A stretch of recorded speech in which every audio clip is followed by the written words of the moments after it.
So Russell, when did you get into the sports writing business? How old were you? I was a sophomore in college, University of Texas at Austin, and I was in a journalism class, and the professor said you need to write about, write about something that you know about. And I thought of something, and I got back and I think about something that I knew something about, and I said, honey, I know honey. So I just wrote a story, and the funny thing is, I was thumbing through a magazine and saw a story on a javelina, which is a pig-like animal in South Texas, and I couldn't believe that this animal was like this. It's supposed to be a bean sucker. So I just wrote the story about he was a mean, he's going to tax it to everything, and sent the thing off. I'll be down, and about a month later, I got a check for $20. So you got $20 in the mail and figured this might be a pretty good way to I do it. said, beyond that, I just said, this is legalized thieving. I said, I've never had anything easier, so I started writing these stories. And one day, my professor, in a feature writing course, it said write about something you know about.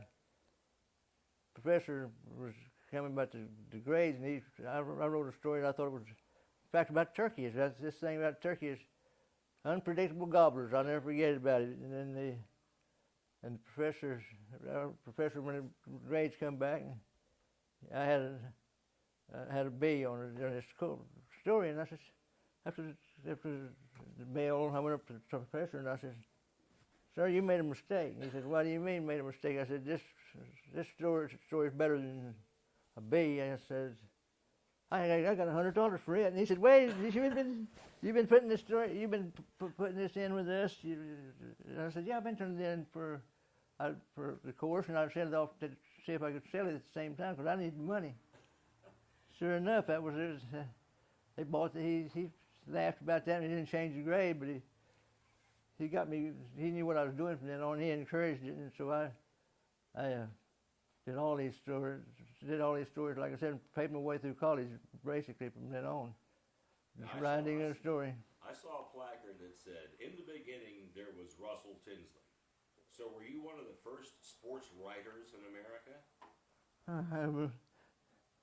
I don't know if you want to say that or not. No, when I got out of school, I wrote around about sent a resume, and it was I got 2 replies, one from the Austin American Statesman, one from the Dayton News. And I said Dayton's too far from behind. So I was the first full-time outdoor writer in Austin. It was at the American Statesman, where I wrote a column for 26 years. Well, I understand that you were given a very prestigious award by your peer group writers, a Lifetime Achievement Award. Yeah, the Outdoor Writers Association of America, and the award is called the Ham Brown Award, and it's given to the person. It's a combination of work you've done and what you've contributed to the organization, how you've served and up as board of directors and stuff for the organization. So like I said, it's just a good definition, I guess, of it as a Lifetime Achievement Award. Now, you've written 2,500 published articles. Oh, at least that. I'm going to put you on the spot here. What's the most embarrassing moment when you're out writing a story? Of course, you go into the field. You have to be there to write the story about it. What's the most embarrassing thing that you can remember happening to you as a sports writer out in the field? Well, one of the things, it wouldn't be embarrassing to anybody else, but in Colorado, I was elk hunting with these friends of mine, and they had to climb up about, let's say, 3/4 of a mile up here to find a place to set and hunt these.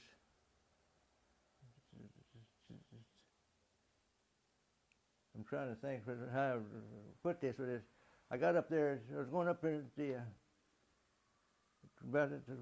check for elk. They said we'd scouted it out the day before, so we went up there and I found a place in the dark the best I could, a place light, and found a place to sit down. Started to load my gun, and I said, something wrong here, and I push my gun, and I wouldn't really do it, so I cut the light on. And I was carrying a 308 rifle. I was carrying a 308 rifle, and I had 244 ammunition. So I had to go back off the hill. And like I said, I wasn't embarrassing anybody but myself. But I said, how stupid can you be? Now, in 1961, you and your wife Marjorie and your son Reed, who was just a little boy at that time, got a challenge from Popular Mechanics, and I'd like to talk about that. And that was back during the Red Scare, when we always thought the Russians were just about to drop a payment on us. And everybody building bomb shelters and everything. Mm-hmm. So it was Popular Mechanics came to us and knocked on the door one night and opened the door, and the man was standing there introduced himself from that Popular Mechanics and handed me the editors. The magazine wants me to present you with this and see if you're interested in this. And they outlined basically the story of they called it 10 Minutes to Survive. And why they came up with that title is they gave you 10 minutes to gather up all the stuff that you can do it in 10 minutes and be gone. And head for the wilderness. And head for the wilderness. So we got all the stuff on.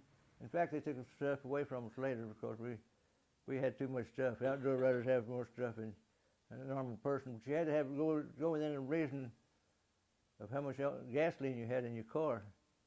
We had over half tank, so we was in no problem there. So had to go to a place out of Austin, and we went up to this place on the Llano River, and that's where we set up camp, and that's where we did all the research, so forth, starved to death and everything, so it would show us you could survive. And how long did you have to stay in the 2 wilderness? weeks. 2 weeks. On the 10 minutes time, you had to get all your stuff in the duffel Right. bag and jump in the car. Right. Well, sometimes doing some work around the camp, I wish I had a shovel. Well, what were you using for a shovel? Using hubcaps off the Mercury automobile we had. Well, that's pretty tough digging in Mason County, Texas now. And the isn't it? rocks. Yeah, the taxidermy book is that was early 1970 or late 1960s. I don't know, but that was, and I'm still getting royalties off of it. Not much, but I'm getting royalties. All because of that $20 that you wrote in that little article in college. Yeah, about javelina. What would you like people to remember about Russell Tinsley, the writer? That he had integrity,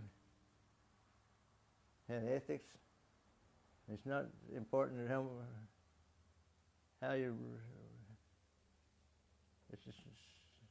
It's not important about how good skilled you are as a writer and everything.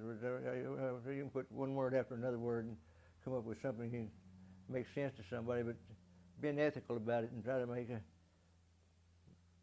I think you got to squeeze a little bit, because you say that the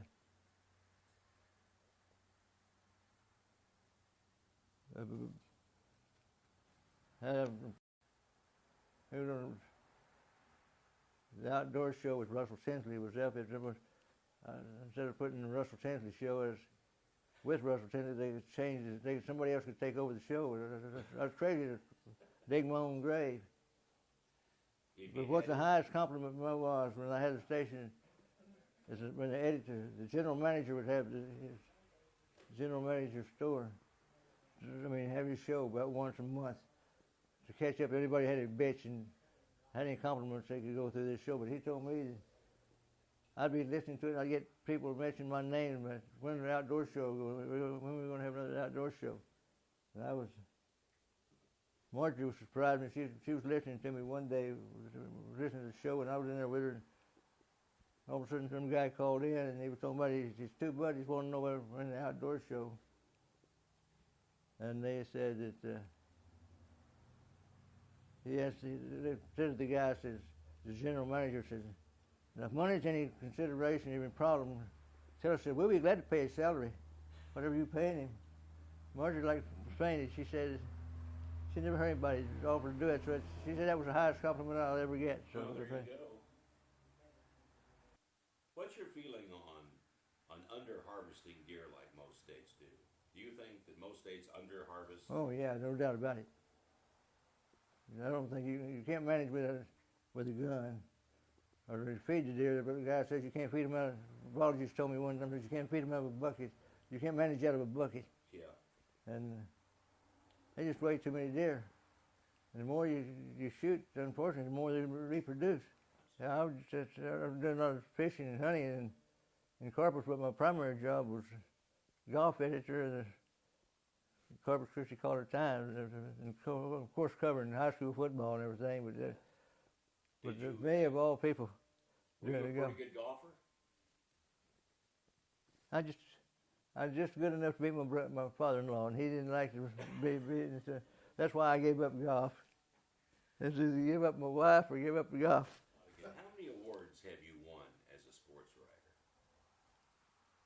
All the different kinds, and very few big ones. I mean, the headliner award. Yeah, I got the Ham Award on there. Okay, you talked about that? Okay. Yeah. Headliner award was for the series on survival, and what I'm proud about that is you just don't the papers just don't give awards to outdoor writers. I mean, in other words, when he's competing, you got with two steps against you because they don't consider you kind of just somebody that. It's almost like painting a great picture and they kind of look at it without really looking at it. Is that your feeling about how newspapers carry and cover? That's changed a lot. It's better than it's been in the years past, but there's a concentrated effort to make awards for you. And what people don't realize is when they say that Russell Tinsley got an award for his book,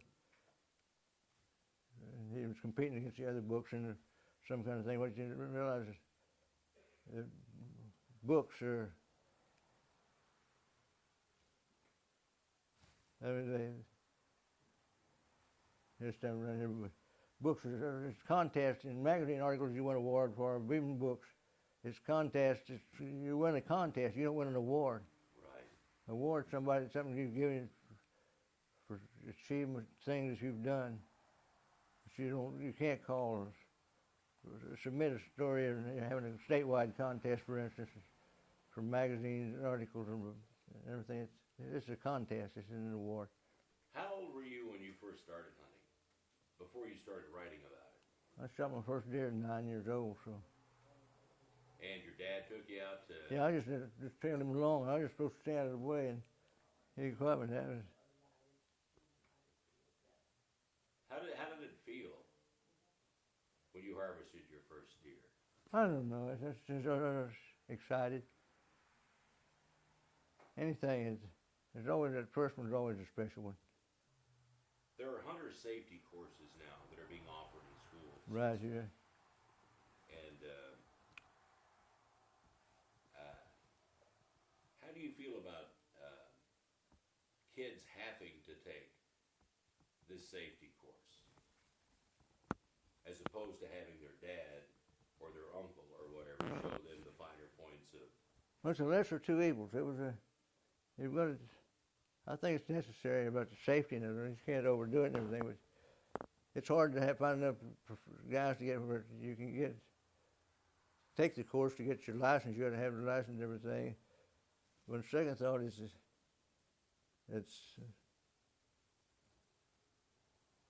I guess I should say that it's something that's just really gotten to be necessary and everything. Because just a lot of these young hunters out of these cities and everything just don't have a chance to go hunting. I was told a friend of mine, we were talking about it yesterday. They were changing, and I was talking about right here, you notice behind my house there's a little creek and everything. It's hard to believe, but back when I was in high school, that's why I went squirrel hunting right there behind my house. Nobody really said paying attention to me. Now that you took a gun out in the creek, everybody would go bananas. advice to give up and coming writers or people in college that desire to be in journalism and get into the yoke of outdoor writing, what advice would you give them? Well, you got to be prolific. Outdoor writing is not the best paying job in the world, but you can still make a living at it. In fact, I told a guy that, well, he said, "What is your biggest achievement?" And I said, "I got a wife that never has had to work except that first year after we got married, and she hadn't had to get married, and I got 2 kids that graduated from the University of Texas." So I said, without her working and everything, all the money I've made, so I think that's pretty good. Now, we know that your books are still available in bookshops and stuff, but I understand the University of Oregon has archived all of your body of work. Why the University of Oregon? How did that happen? Well, that was around about, that's a long story. I had an agent, and they wanted the agent to send all his paper, everything he had, and he wrote me a letter and said, would I donate my stuff? And I said, sure, be glad to. And so that's the way they did. In fact, I got a file out there that needs to be cleaned out and sent off before something happens to me. That's the only one that's left before. So that's like I said, that's all it is, just research papers, which is not that you don't want to dim the importance of it, but it is quite a compliment. Okay, this might be an interesting question. Having published 2,500 articles, I was told once that an article or a painting or a song is like a child that you get attached to. Do you remember individually all those 2,500 articles? Oh, shit. I remember a lot more than you think, because it had a special reason for what it was, but it's like I said, it's 2,500 words articles, and plus 3 to 4 times a week in a daily newspaper.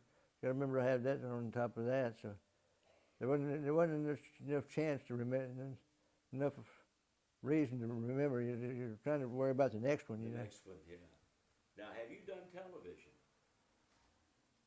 Yeah, I did one television show. It was sorry. And the funny thing, we'll go back in this, and this was back in television was pretty young, and it was doing these TV shows, and the guy called me up and wanted to know if I'd do a TV blurb sort of thing for a subdivision out on Lake Travis, right outside of Austin, in the place called Briarcliff, and we didn't know what to show. The guy called me up and said, we had an idea we'd just do a 5-minute program with Skipper, and about early in the morning we'd have it just before drive time and everything. We'd just come in with a 5-minute show. So they told me, said, hey, what would you do that for? And I'd done it for almost nothing, but I was beginning to say, well, I got to take a stand sometime. And I said, no, I'll do it for $100. I'm going to double what you wanted to give me. I said, I don't know if I can pay that amount of money. I said, you're not going to get me to do it then. I went home, I was shaking. I said, you stupid.